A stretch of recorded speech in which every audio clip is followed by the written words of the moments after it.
함께 기도드리겠습니다. 하나님, 기도하는 시간으로 하루를 시작하게 하심을 감사드립니다. 기도가 행동으로 이어지고 행동이 삶의 건강한 습관으로 자리매김하게 인도하옵소서. 용서의 기도가 주변 사람들을 용서하는 마음과 행동으로 이어지게 하옵소서. 은혜를 구하는 기도가 주변 사람들에게 은혜를 나누는 습관이 되게 하옵소서. 형통을 구하는 기도가 주변 사람들을 번성케 하는 통로가 되게 하옵소서. 감사의 기도가 주변 사람들과 감사의 모임을 견실하게 세우는 습관이 되게 하옵소서. 주님께서 풍성하심으로 저희를 채우사 삶의 여유를 잃지 않게 하옵소서. 주님께서 도전하는 마음을 채우사 삶이 주저앉지 않게 하옵소서. 주님께서 의로움으로 채우사 삶의 공정함이 나타나도록 오늘도 저희들을 인도하옵소서. 병상에 있는 사랑하는 환우들을 붙잡아 주옵소서. 오늘도 주님의 궁율의 손길 기다리오니 도우셔서 회복해 하시고 온전한 능력이 나타나게 하시며 조금씩 나아지는 은혜가 있게 하옵소서. 모든 아픈 부분들이, 연약한 부분들이 치유받게 하시고 다시 새로운 영육이 되어서 하나님과 힘차게 삶을 시작할 수 있도록 은혜 위에 은혜를 부어 주옵소서. 영적으로 무너지지 않게 하시고 모든 치료 잘 받으실 수 있도록 여건들을 주장하여 주옵소서. 옆에서 기도하시고 뒷바라지 하시는 가족들을 붙잡아 주셔서 힘주시고 모든 여건들을 평안케 하여 주시옵시며 맡겨진 소임들을 감당하기에 어려움이 없도록 성령께서 순간순간 선하게 이끌어 주옵소서. 자녀들을 오늘도 붙잡아 주옵소서. 자녀들이 예수님 안에서 신실하게 세워지는 은혜가 넘치는 날 되기를 간절히 기도드립니다. 맡겨진 자리에서 빛을 발하게 하시고 사람들에게 존경과 칭찬받게 하시고 하나님께 영광 돌리는 모든 역할들 되게 하옵소서. 어느 자리에 있든지 하나님의 사람임을 놓치지 않게 하시고 하나님의 지혜를 구하면서 모든 역할들을 감당하도록 인도하옵소서. 직장에서 사람 만남 속에서 공부할 때에 친구들과 함께 교제할 때에 하나님께서 모든 것을 지혜롭게 감당하게 해주셔서 열매가 있게 하시고 하나님의 뜻과 영광이 마음껏 돌려지는 자녀들의 삶이 되게 하옵소서. 어린 자녀들도 은혜 가운데서 무럭무럭 잘 자라게 해주셔서 우리 사회를 아름답게 세워나갈 수 있는 거룩한 사람으로 날마다 일어나도록 인도하옵소서. 하나님께서 주시는 자녀들에게 놀라운 은총이 있게 하여 주시어서 하나님 때문에 오늘도 자녀들이 웃도록 인도하옵소서. 일터를 붙잡아 주옵소서. 하나님이 지금껏 일터를 이끌어 주신 것 감사를 드립니다. 은혜 가운데서 더욱더 든든히 세워지게 하시고 외원이 확장되게 하시고 하나님께 영광되는 일터로 날마다 세워지도록 성령께서 동행하여 주옵소서. 하나님, 어려움이 있을 때마다 잘 헤쳐나갈 수 있도록 용기를 주시고 지혜를 허락하여 주시고 또 통찰력과 그리고 비전을 허락하여 주시어서 일터 속에서 일어나는 모든 대소사가 하나님을 영화롭게 하는 시간들 되게 하옵소서. 계속해서 교류가 있습니다. 도우셔서 안정되게 끝까지 잘 마무리되게 하시고 또 새로운 교류도 생기게 해주셔서 하나님 나라에 쓰임받는 모든 나눔과 교류가 있도록 인도하옵소서. 추진하는 일들이 있사오니 도우셔서 열매가 잘 맺히게 하시고 새롭게 시작하는 일에도 함께 해주셔서 좋은 만남이 있게 하시고 좋은 마음으로 하나 되게 하여 주셔서 힘차게 사람들과 함께 도전해 나갈 때에 우리 성도들이 있는 곳에 하나님의 거룩한 빛이 비춰지고 새로운 기회가 활짝 열리는 복 있는 날 되게 하옵소서. 출타하는 성도들 붙잡아 주셔서 오늘도 하나님과 동행하게 하시고 오고 갈 때 성령께서 주관하여 주셔서 건강 잃지 아니하고 맡겨진 소임을 잘 감당하고 돌아오시게 하옵소서. 저희 교회 하나님께 다시 한번 내어 맡기며 의지합니다. 오늘도 우리 교회가 하나님을 기쁘시게 하는 복 있는 교회 되게 하옵소서. 성도들 한 사람 한 사람이 하나님의 거룩한 능력으로 힘입게 하여 주시옵시고 오직 말씀의 사람, 은혜의 사람으로 담대히 나아가게 하여 주옵소서.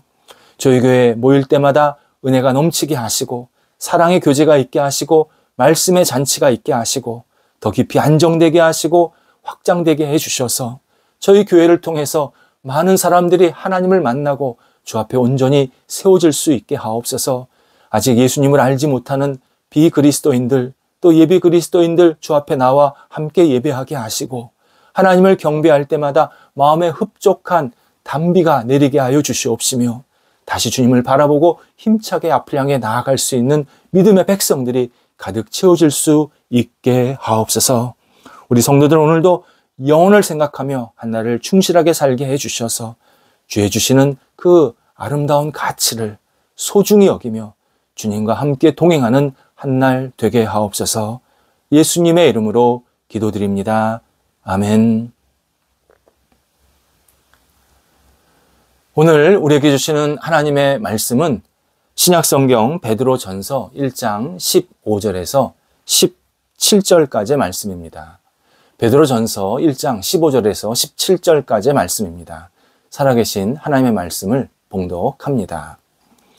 오직 너희를 부르신 거룩한 이처럼 너희도 모든 행실에 거룩한 자가 되라.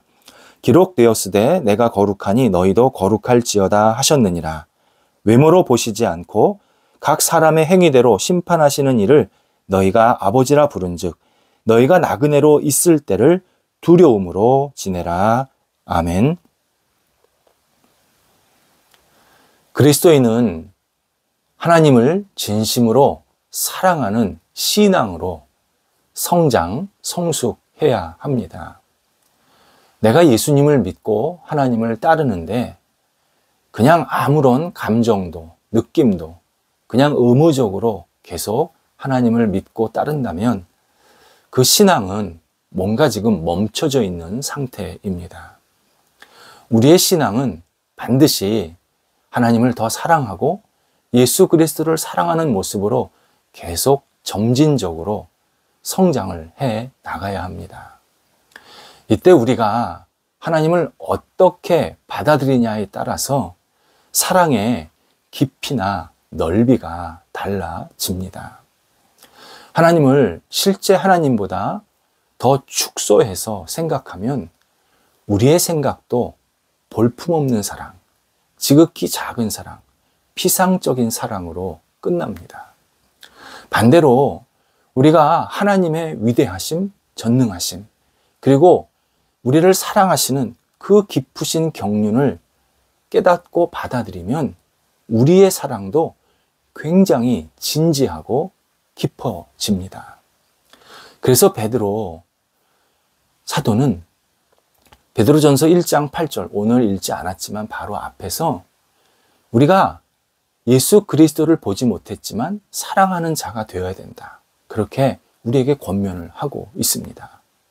그런데 오늘 본문 17절에서 그렇다면 어떻게 사랑을 할 것인가 이 방법론을 이야기하는 게 아니라 하나님께서 부른 사람은 하나님을 사랑하기 전에 먼저 하나님을 두려워함으로 생활해야 한다라고 권면해 주고 있습니다.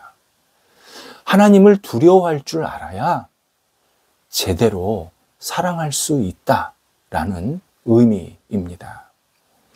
우리가 하나님을 두려워함을 토대로 사랑하면 하나님은 우리에게 당신의 사랑과 친밀함을 경험하게 만드십니다. 우리가 하나님을 예를 들어서 이 바가지만큼 사랑한다 그러면 하나님은 내가 가진 바가지 사랑보다 훨씬 큰 사랑과 친밀하심을 우리에게 경험케 하십니다. 그래서 우리의 사랑이 더 커지게 만드십니다. 그럼 우리가 큰 사랑, 예를 들어서 큰 바가지보다 더 큰 그릇에 내 사랑을 가졌다. 그러면 하나님은 그것보다 더 큰 사랑을 또 우리에게 경험케 하시면서 사랑을 더 키워 주십니다. 근데 그 첫 번째 출발선이 하나님을 두려워함입니다. 이 사실을 시편 25편 14절에서 우리에게 이렇게 말씀합니다. 여호와의 친밀하심이 그를 경외하는 자들에게 있으며 그의 언약을 그들에게 보이시리로다. 아멘. 여호와의 친밀하심을 그를 경외하는 자에게 보여주신다, 경험하게 하신다 말씀합니다. 여기서 경외하는 자라는 뜻이요, 두려워한다 라는 뜻이 기본적으로 있습니다. 경외는 다른 말로 두려워한다 입니다. 그런데 이 뜻 외에도 아주 중요한 뜻이 담겨 있습니다.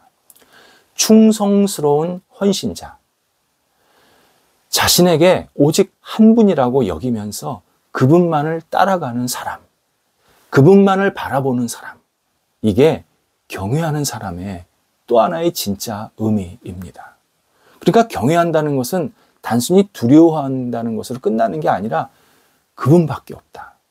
나는 그분만이 나의 주인이고 나의 구원자고 나의 전능자다라고 아주 그분께 내 영혼과 삶을 팍 박히게 하는 것, 그게 경외라는 뜻입니다.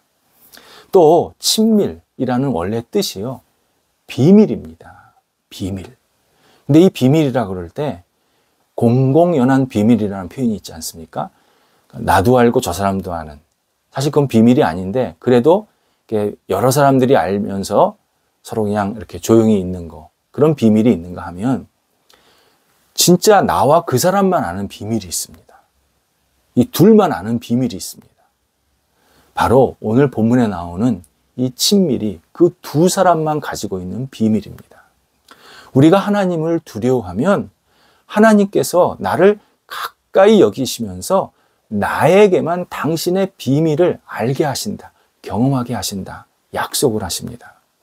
하나님은 당신을 유일한 분으로 존중하고 두려워하고 따라가고 믿는 우리들을 당신의 아주 비밀스러운 당신의 속성, 당신의 마음, 당신의 뜻을 계속 경험하게 만드십니다. 그래서 다른 사람들이 경험하지 못한 하나님의 위대하심, 경이로움, 그리고 하나님의 깊으신 마음과 뜻을 내가 계속 깨닫게 만드십니다. 그래서 신앙생활을 하나님을 두려워함으로 하면요, 다른 사람을 비교하지 않아도 됩니다.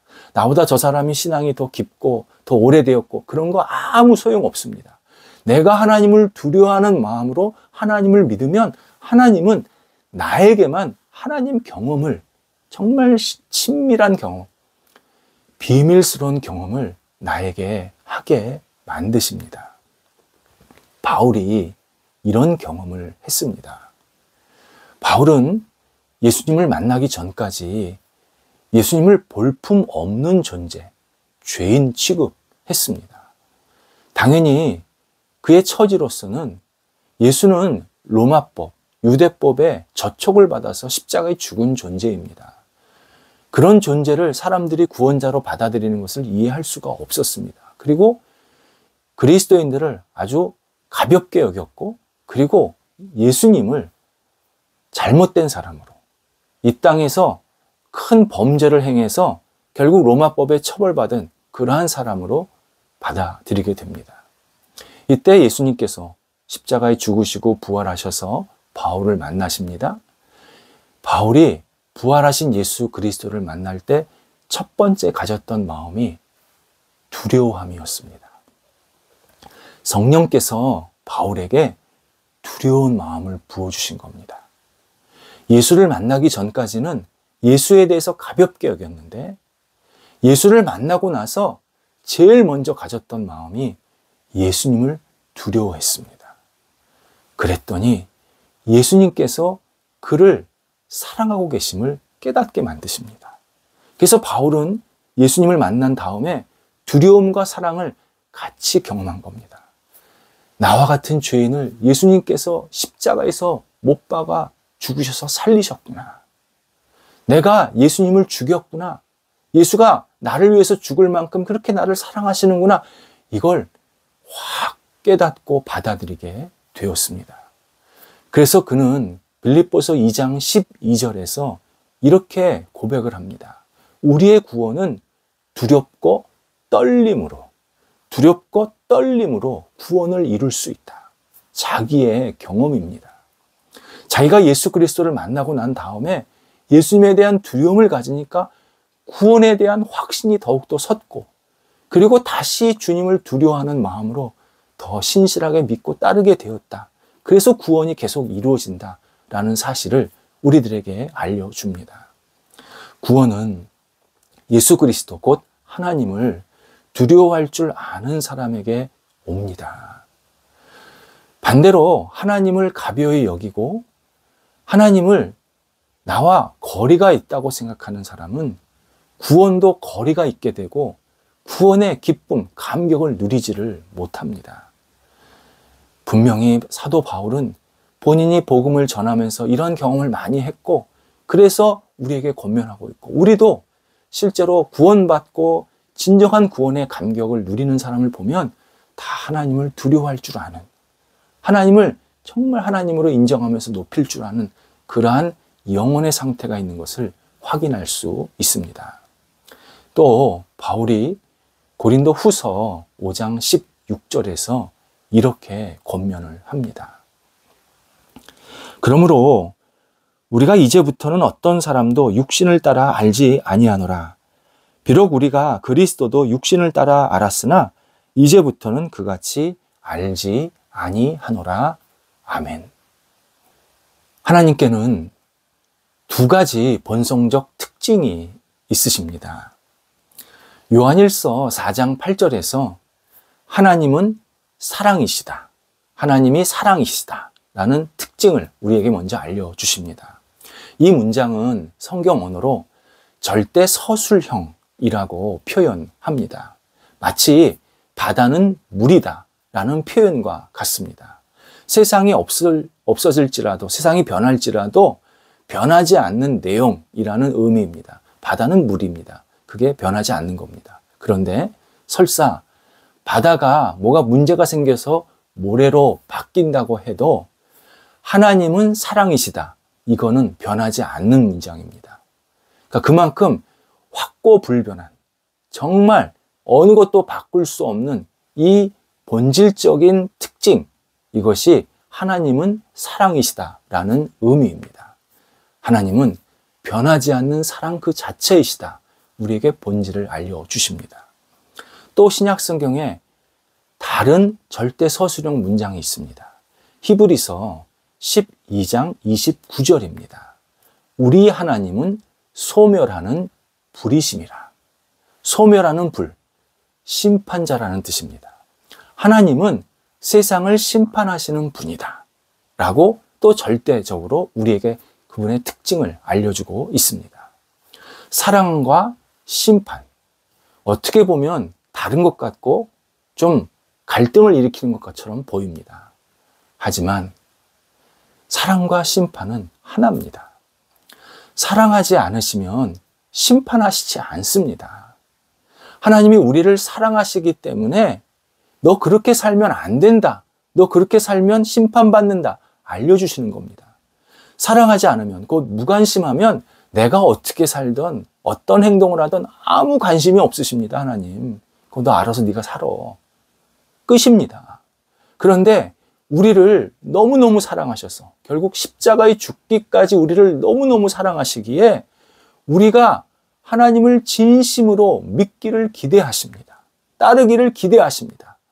그래서 하나님을 믿지 않으면 심판하신다라는 이 말씀은 심판의 목적이 아니라 구원의 목적이 있습니다. 심판을 받지 말라는 겁니다. 내가 너 사랑하니까 내 품에 안겨야 된다. 나를 믿어야 된다. 너 심판받는 거 나 원치 않는다. 너 구원받아야 된다. 계속 우리에게 말씀하십니다.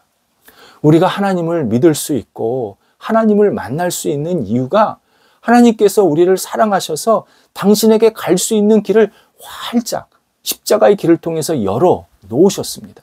그래서 예수님이 세상에 오셨고 세상에서 고난을 받으셨고 그 고난받은 예수 그리스도를 우리가 믿을 때에 하나님께로 가까이 갈 수 있도록 계속 길로 우리를 이끌어 주십니다. 그래서 우리가 예수님을 믿을 때 바울은 예수 그리스도를 육체에 근거해서 알면 안 된다, 이렇게 우리에게 권면하고 있는 겁니다. 예수님이 예루살렘에서 갈릴리에서 활동하셨다. 누구의 아들이다. 뭐 직업이 뭐다. 뭐 배움이 어느 정도다. 소유가 어느 정도다. 사람들한테 멸시받았다.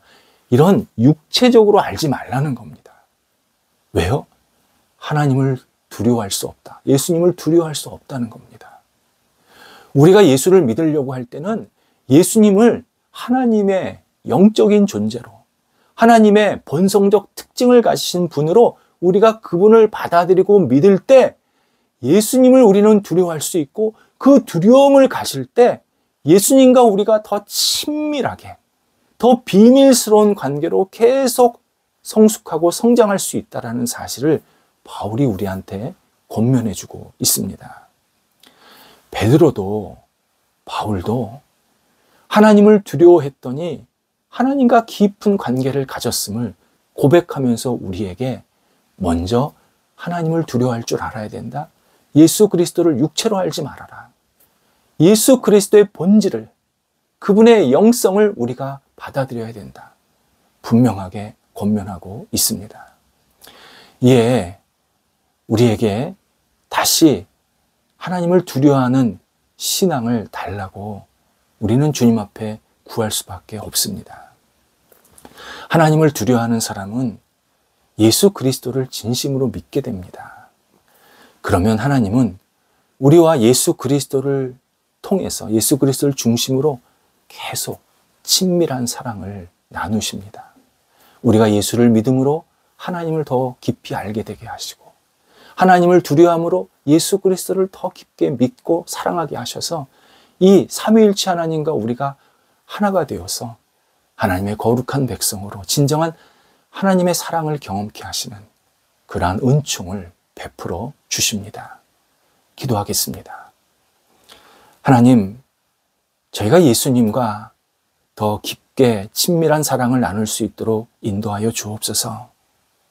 먼저 하나님을 두려워함으로 이 친밀함을 계속 깨닫게 하시고, 하나님이 저희들을 사랑하셔서 비밀스러운 경험을 하게 하시는 것을 우리가 직접 경험케 해주셔서 정말 하나님의 사람으로서 이 땅에서 세상 사람들이 알지 못하는 놀라운 삶을, 감사한 삶을, 은혜로운 삶을, 그리고 친밀한 삶을 살아갈 수 있도록 인도하여 주옵소서. 오늘도 하나님을 두려워함으로 한 날을 보냅니다. 하나님, 저희와 함께 하셔서 주의 사랑을 깊이 경험케 하옵소서. 예수님의 이름으로 기도드립니다. 아멘.